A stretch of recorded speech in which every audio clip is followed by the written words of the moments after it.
Vamos. Bom dia, Marcos. Bom dia. A nossa dúvida é como foi para você a descoberta que seu filho tinha autismo e se você já conhecia sobre o assunto. Então, eu não conhecia sobre o assunto. No início, a gente com mais ou menos, a gente começou a perceber alguns sintomas, algo na época quando ele tinha mais ou menos 1 ano e meio para 2, que tipo assim, ele começou a ter, ele era um pouco atrasado nas funções que um bebê tem, né? Tipo assim, ele andou um pouco mais tarde, ele começou a falar um pouco mais tarde, e esse delay a gente não sabia o que era. Hoje, acabei não apresentando, eu tenho um filho, Cauã, de 11 anos, que ele é diagnosticado com autismo e Asperger, de Asperger. E aí, hoje ele faz o acompanhamento desde os 3 anos, então a gente já procurou vários tipos de acompanhamento. E voltando um pouco, com 3 anos, aí quando a gente foi descobrindo que ele tinha um atraso, a gente começou a tentar ver o porquê, né? E aí fomos, leva no médico, leva em outro, é desenvolvimento normal, é assim mesmo. Aí começaram a fazer testes, né? Como foi a gravidez, como foi a amamentação, se ele teve problemas na hora do parto, etc. E com 3 anos ele foi logo diagnosticado, que era autismo, e o autismo dele era leve, porque ele tinha uma certa interação, ele não chegava a se agredir, mas ele tinha uma interação. Então existem vários níveis, tem níveis que eles se agridem bastante, ou agride outra pessoa. Ele hoje, se alguma reclamação de escola vier sobre Cauã bateu em alguém, pode ter certeza, todo mundo já chega falando assim, foi de autodefesa, alguém que abusou muito ele, porque para ele partir para alguma coisa desse tipo, a gente só teve 2 episódios até hoje, foi por ser bastante provocado e tudo isso. Então a gente eu não entendia do assunto, não fazia ideia do que era. Foi um médico?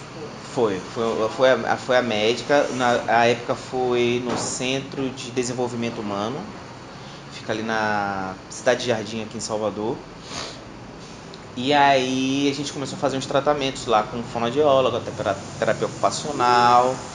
E aí disso a gente passou e foi aí que a gente começou a estudar, né? No início os pais não aceitam muito. Você fica um pouco com medo do que pode. No início eu tive um pouco de receio de, tipo assim, as pessoas convidavam para aniversário e tudo, e por ele não falar, só gritar, emitir sons e achar que tudo pertencia a ele, eu evitava de levar em alguns, mas depois eu liguei o pi e bola para frente. Uhum. Outra pergunta é como foi esse primeiro contato com a escola?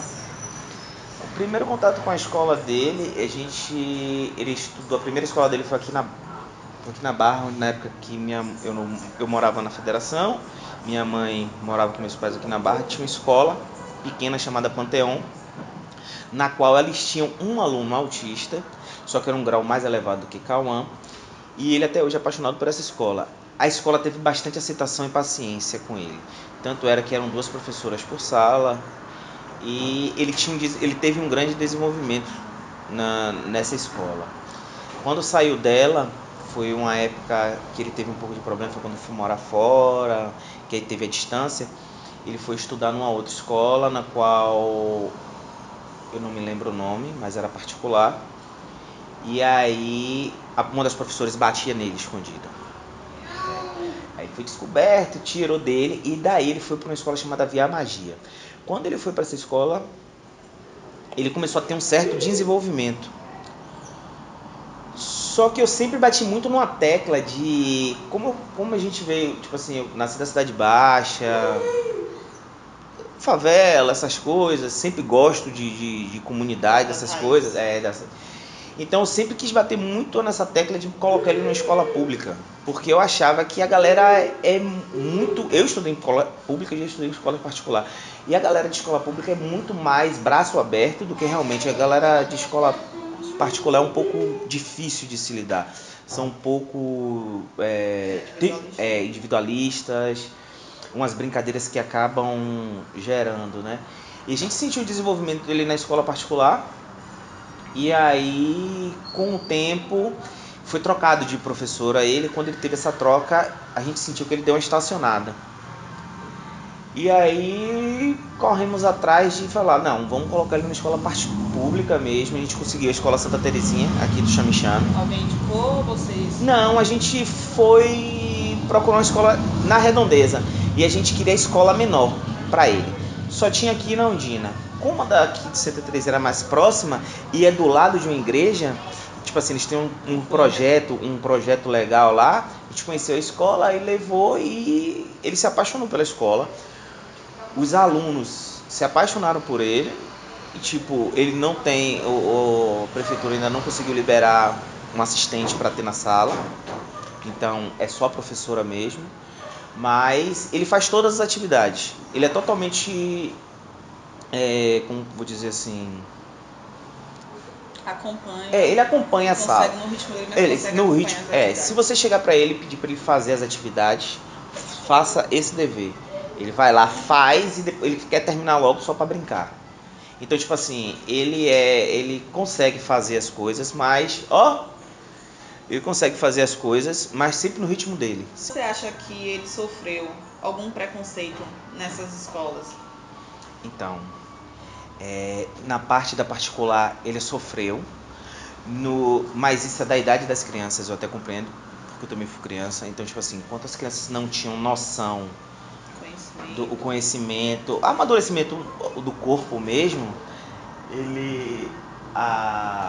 as crianças tratavam ele de um jeito. Depois que elas vão ficando mais espertinhas, elas começavam a tratar ele de certa outra forma. Você acha que o professor influenciou?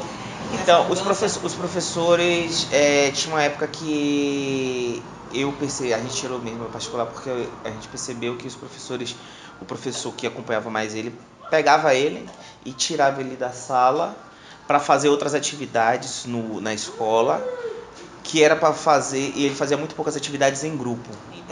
A interação social era zero. Na escola agora pública, como não tem, ele participa, ele tem que ficar na sala de aula, mas tem.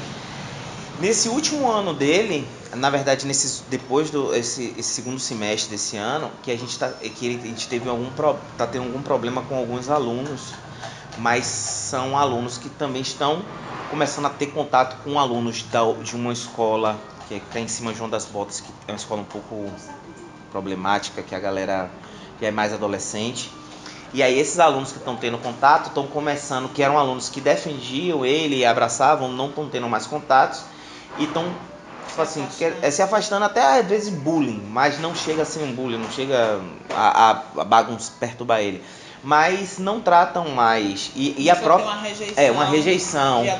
De adolescente mesmo, de adolescente. A própria coordenação da escola chamou a gente a atenção sobre isso, falou, e a própria escola não entende por que disso, mas a gente sabe que tipo assim, começou a andar com a outra galerinha que... Vocês tentam ser flexível, pensar os dois lados. Claro que é complicado porque é seu filho, né? Uhum. Você acha que os professores estavam ou estão preparados para receber essa criança? Então, eles têm uma preparação, mas não estão tão preparados, mas eles são muito esforçados para se prepararem para buscar tudo. Eles têm outros alunos autistas lá na escola também, mais uns 2, se eu não me engano, e eles buscam muito conhecimento, tipo assim, até mais do que os professores da escola particular. Eles cobram bastante, atitudes dos pais, eles cobram bastante nossa visita dos pais, autista ou não, mas eles cobram, como o Cauã hoje faz alguns acompanhamentos, eles procuram bastante a psicopedagoga para orientar a escola, os professores da escola, como tratar Cauã, como fazer, porque eles querem ver Cauã desenvolver, então tipo assim, eles ficam muito animados com isso. Então, esses professores, eles procuram os outros que trabalham também com o Cauã para poder ter essa interação para o desenvolvimento dele. Para o desenvolvimento dele, Falta um pouco, na verdade, falta um pouco mais de incentivo das partes públicas.